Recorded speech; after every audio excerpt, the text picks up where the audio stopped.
son los derechos humanos, a lo que es el pluralismo, a lo que es la alternancia en el poder.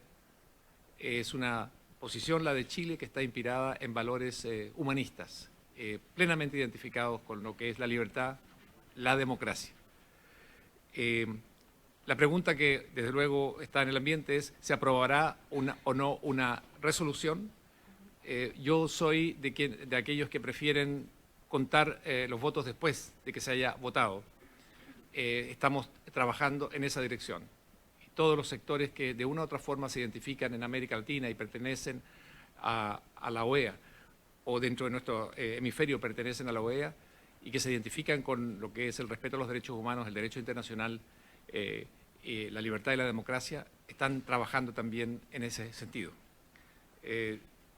Quiero destacar en este marco que el día de ayer el presidente de Chile, don Sebastián Piñera, envió una carta al secretario general de la OEA manifestándole su impresión y su conmoción tras haber leído el informe del panel de expertos con respecto a la violación de derechos humanos en Venezuela, todo lo cual puede estar constituyendo un cuadro realmente de violaciones bárbaras y que tienen que ver ya con delitos de lesa humanidad.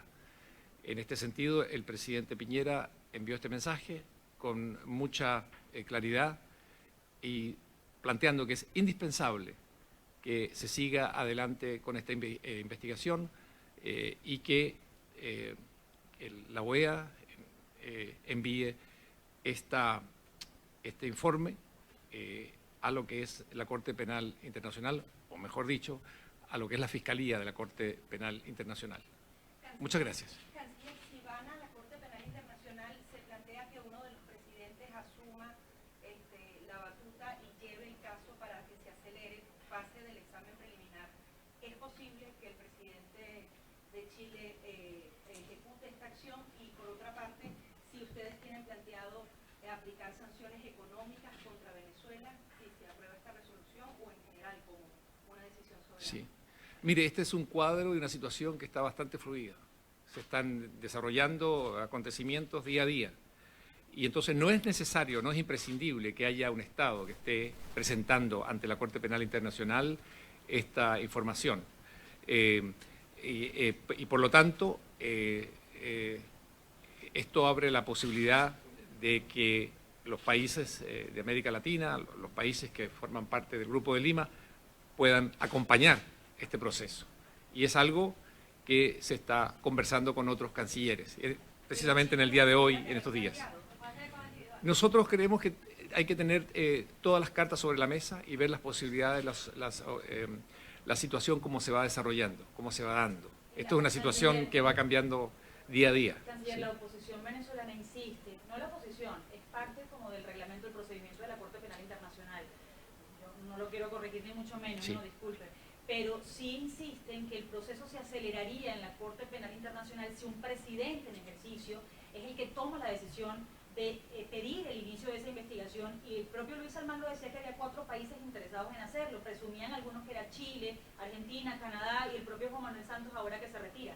El presidente Piñera está considerando ser él el abanderado de esa petición de investigación contra Nicolás Maduro, sí. Penal. Es correcto lo que usted dice con respecto a que existe esta versión de que estando un Estado detrás de esta petición, el proceso se acelera. Es una interpretación que existe. Y por eso yo le decía, acá se mantienen todas las cartas sobre la mesa y todas las alternativas. Y en un momento determinado, recuerde que esto implica, en un momento determinado se tomará alguna decisión más definitiva. Lo importante es recordar que para Chile, lo central en su política exterior, Chile es un país que cree en el multilateralismo, es actuar siempre en consonancia con otros países, con like-minded countries. A trabajar en este sentido, avanzar en este sentido con un conjunto de países, porque eso le da mayor relevancia, mayor fuerza y mayor potencia de convicción a lo que se hace. Se tiene fundamentalmente mayor influencia. Por eso que estos escenarios están abiertos, se están examinando y estamos en contacto los distintos cancilleres con respecto a estas alternativas. Soy Luis Alonso del AP, gracias. Quería preguntarle específicamente sobre el proyecto de resolución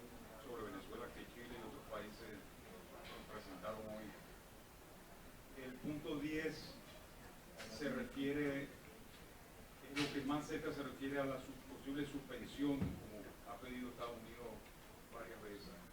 Pero la palabra suspensión explícitamente no aparece en el texto del documento.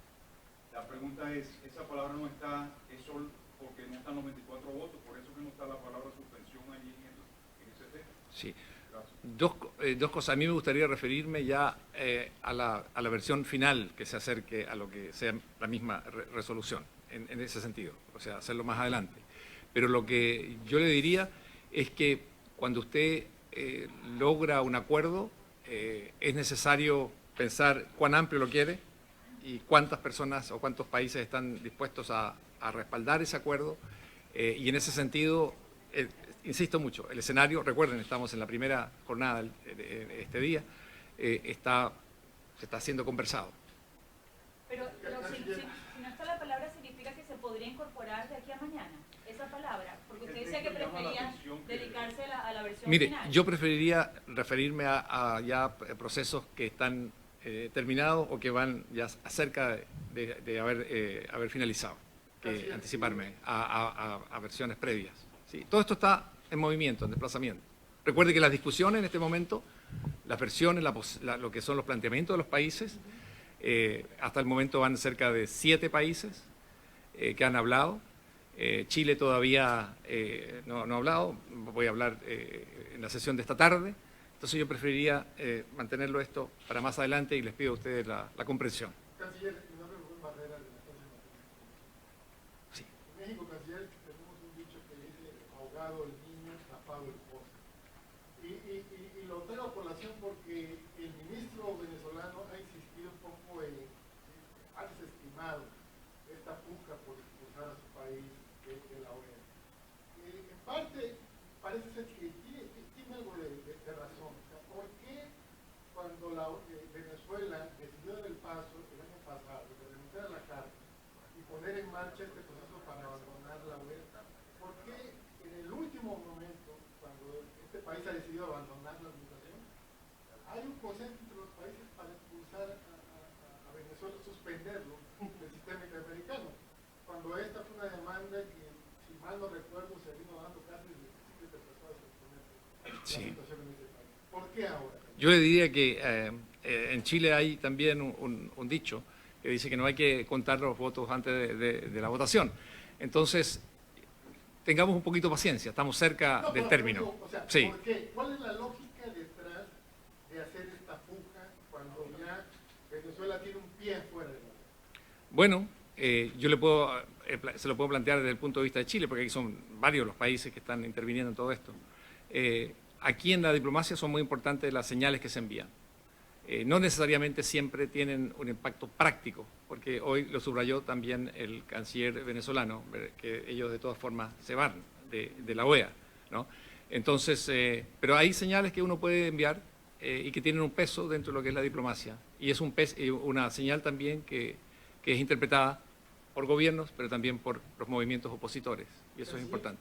Sí. Buenas tardes, Benji Franco de Diario Mercurio de Santiago. Sí, bueno. Dos cositas. Primero, usted en alguna oportunidad en una de las reuniones del Grupo de Lima, a propósito de censura, dijo que había que observar el modelo de transición chileno. ¿A qué se refería con eso? Y lo segundo, ¿qué comentario le parece la intervención del canciller Guanacún respecto al tema del mar? Bien.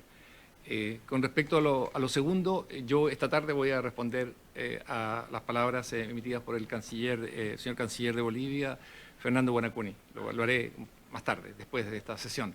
Y les pido también comprensión para esto, no anticipar lo que voy a decir en la Asamblea. Con respecto a lo de Chile, miren, aquí hay una cosa central para Chile. La pregunta que uno se hace cuando está actuando en el marco, por ejemplo, de la OEA y frente a lo que es la tragedia que está atravesando el pueblo venezolano, es, por un lado, qué decisiones, qué acuerdos, qué declaraciones y sanciones puede tomar un país para enfrentar esta situación. Pero también hay otra pregunta muy importante, y para los chilenos muy importante: ¿qué podemos aportar? ¿En qué medida podemos ayudar a Venezuela, al pueblo venezolano, a salir de esta situación en que se encuentra hoy? Y los chilenos lo que hacemos es ofrecer algo, una experiencia de país, como una posibilidad. No imponer esto, sino que ofrecerla. ¿Y cuál es la oferta que hace Chile? y ya la hizo efectivamente, como usted dice, en México, en la cumbre del Grupo de Lima, y está recibiendo apoyo. Para nosotros es importante que esto prospere. Se trata de lo siguiente: Chile tuvo un proceso de transición ejemplar de dictadura a democracia. Y después de conquistar la democracia, un proceso también muy exitoso, que fue en lo político y en lo económico, basado en lo que se llama la democracia de los acuerdos. Nosotros como chilenos estamos convencidos de que esta experiencia, que es estrictamente chilena, puede ser útil, si así lo consideran otros sectores, ¿verdad?, en este caso de Venezuela, para acercar a Venezuela a la recuperación de la democracia. Esto es una oferta que hace Chile, es una oferta además que se basa en sensibilidades que van de izquierda a derecha, que en Chile estuvieron participando ya sea en la conquista de la democracia, ya sea en la etapa post-dictadura de Pinochet, y que permitió al país lo siguiente: en medio de la dictadura de Augusto Pinochet, lo que hizo la oposición chilena fue plantear un proyecto que iba no solamente hacia superar la etapa de Pinochet, sino que era capaz de apuntar más allá y marcar un camino, una vía que fuera confiable, que fuera efectiva, que fuera posible, donde se veía comprometido gran parte del espectro político chileno, de izquierda a derecha, basado fundamentalmente en acuerdos, lo que nosotros llamamos la primera etapa, transición a la democracia, y esta segunda etapa, que es la democracia de los acuerdos, donde sectores de izquierda y derecha, de centro, se ponen de acuerdo para avanzar y mostrarle un horizonte y una vía al país que va más allá de la mera superación de lo que es la dictadura. Creemos que esto es una experiencia interesante, puede ser interesante para el caso de Venezuela. Hemos visto mucho interés de parte de algunos países latinoamericanos porque esto lo llevemos adelante, y también estoy sintiendo ya el apoyo, también el interés de países europeos, y creo que esta es una contribución que Chile puede hacer. E insisto, esta es una oferta que hace Chile. Son los venezolanos los que están llamados a aceptarla o no, y lo importante es que esto le confiere, esta es una de las grandes ventajas, le confiere el protagonismo, en este caso, a la oposición venezolana. No es la comunidad internacional la que asume el protagonismo y muestra el camino, sino que los propios venezolanos son los que deben, en un clima de unidad y entendimiento y desarrollando un programa, apuntar hacia la solución democrática y negociada de lo que es la situación de Venezuela, y la comunidad internacional los respalda.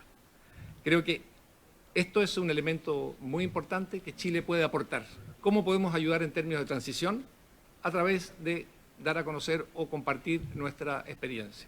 Canciller, el vicepresidente Pence ha insistido sobre sanciones desde que se presentó aquí en la Organización de Estados Americanos, e hizo una invitación a los países de la región a que siguieran de alguna forma los pasos de Estados Unidos. ¿En algún momento Chile se ha planteado sancionar de forma unilateral al gobierno de Venezuela o funcionarios venezolanos? Ya, mire, nosotros, y vuelvo a insistir, este es un proceso que está abierto, está muy fluido, pero lo central es lo siguiente: si existe una resolución, si se aprueba la resolución con respecto a Venezuela, esto permite y facilita que muchos países de la región, entre ellos Chile, pasen a una nueva etapa, que es efectivamente la de tomar algunas medidas de tipo político-diplomático y al mismo tiempo aplicar algunas medidas, algún tipo de sanciones económico-financieras. Ahora, Chile es muy respetuoso en el sentido de que cada país sabe bien en qué sentido puede actuar mejor y qué medidas debe y puede tomar.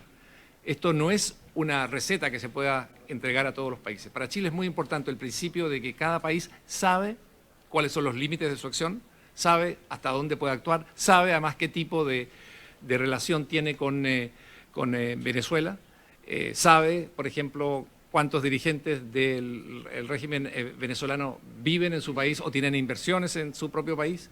Esto es muy distinto en cada uno de los países, pero sí hay posibilidades muy concretas de actuar en este sentido. Por ejemplo, intercambiar más información entre los países que así lo consideren necesario con respecto a desplazamiento de recursos de origen espúreo, vínculos de dirigentes del régimen venezolano con algunas inversiones o depósitos en bancos internacionales o depósitos en bancos de algún país. Ese tipo de coordinación es posible, es serio y va dentro del espíritu de posibilitar y hacer entender al régimen de Venezuela que la situación que ha creado en términos económicos, humanitarios, sanitarios, de nutrición y de migración, ya no es solamente algo que afecta profundamente al pueblo de Venezuela, sino que también tiene un impacto hemisférico. Los chilenos lo sentimos, lo estamos percibiendo por la migración que tenemos de venezolanos. Son más de 170.000 venezolanos, nosotros decimos que votaron con los pies por irse de Venezuela. Por favor. Sí.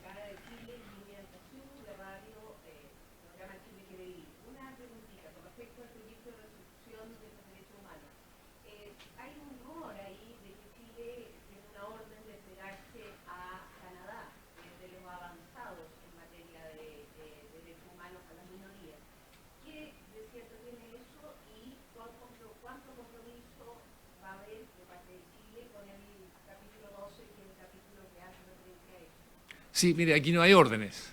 Pero eso parece lo digo, Sí.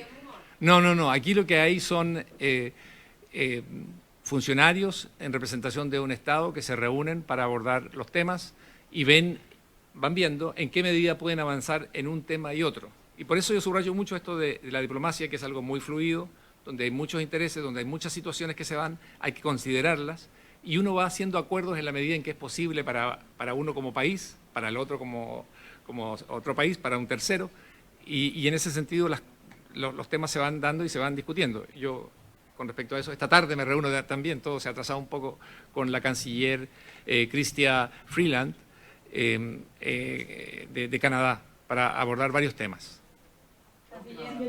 La última pregunta. Sí, porque tengo que ir a participar, no se me puede pasar mi participación por hablar. Sí, eso es delicado. Sí. Muy bien, ya. Va a ser breve, sí. Buenas tardes, Juan Figueroa de Chile Quiere Vivir en Chile. Sí. Quiero hacer una consulta, ya que en esta ocasión se están celebrando los 70 años de la OEA, una ocasión tan importante. La OEA fue pionera y lo sigue siendo en algunos ámbitos. ¿Qué importancia le concede usted a la Convención Americana de los Derechos Humanos, o también llamada el Pacto de San José, suscrita en el año 1969? ¿La considera vigente? ¿Considera que es representativa del sentir de la región? ¿Considera que regula para bien? ¿Qué opina? Bien, yo creo que es una gran herramienta, un gran instrumento para la defensa de los derechos humanos en la región. Pienso también con respecto a... Voy a continuar en la dirección en que usted lo está planteando. Pienso también que Chile puede hacer un par de contribuciones a la OEA en los 70 años, que son importantes, que son muy constructivas. Una de ellas, por ejemplo, es que abordemos con más profundidad temas como la educación, bajo las nuevas condiciones internacionales, la necesidad de la innovación, la necesidad de profundizar la cooperación, la necesidad también de estar más consciente de lo que es el impacto del cambio climático en nuestros países, en nuestras costas, en nuestra agricultura, en la población. Y pienso también, y esto Chile lo va a destacar también en esta sesión de la OEA, que el tema de la mujer, de la equidad de género y de la plena igualdad de la mujer en distintos ámbitos con respecto al hombre, es una agenda que deberíamos tomar mucho más en serio. En Chile hay una fuerte demanda de la sociedad en su totalidad para que esto cambie, para que seamos un país en este sentido también del trato entre hombre y mujer más igualitario. Y hay yo diría que un cambio de folio en esto, que nosotros lo saludamos con mucha satisfacción y mucha comprensión, y esto hay que impulsarlo. Esto viene de la sociedad civil, son exigencias que vienen con mucha fuerza planteada por mujeres, pero también quiero decir, con mucha fuerza también dentro del programa del gobierno del presidente Sebastián Piñera. Y entonces, en esta dirección, creo que, junto con tratar de avanzar en Chile con nuestras medidas, queremos también llamar a los países de la región a avanzar también en este sentido. En este sentido, Sí. Ahora tengo... los acuerdos, las declaraciones que no son vinculantes para los países,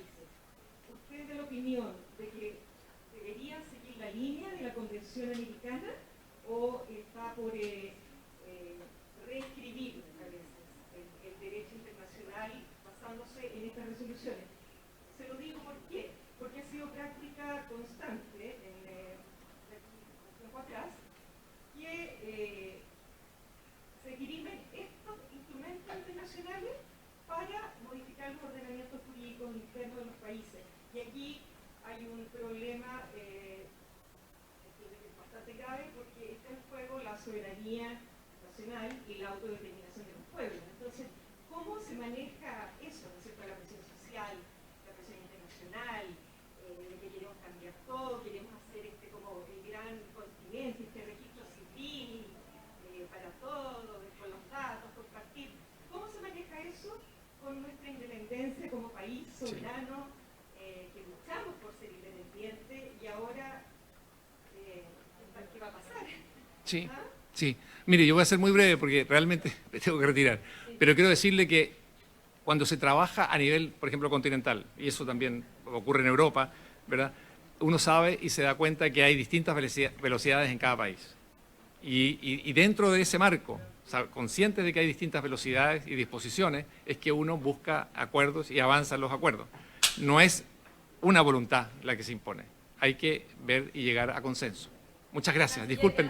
Ahora sí. De verdad, primero, muchísimas gracias por lo que ha hecho por los venezolanos. Segundo, da envidia ver cómo le responde a todos los periodistas de Chile, porque los venezolanos no pudimos hacerlo con el canciller de Venezuela. Y lo tercero, muy breve, quería preguntarle, Héctor Chávez, profesor de la Universidad Georgetown University, decía que desde los nazis el mundo dijo no más, pero en realidad no pudieron, se supone que iban a intentar impedir. Bien, esta es la rueda de prensa que da el embajador de Chile.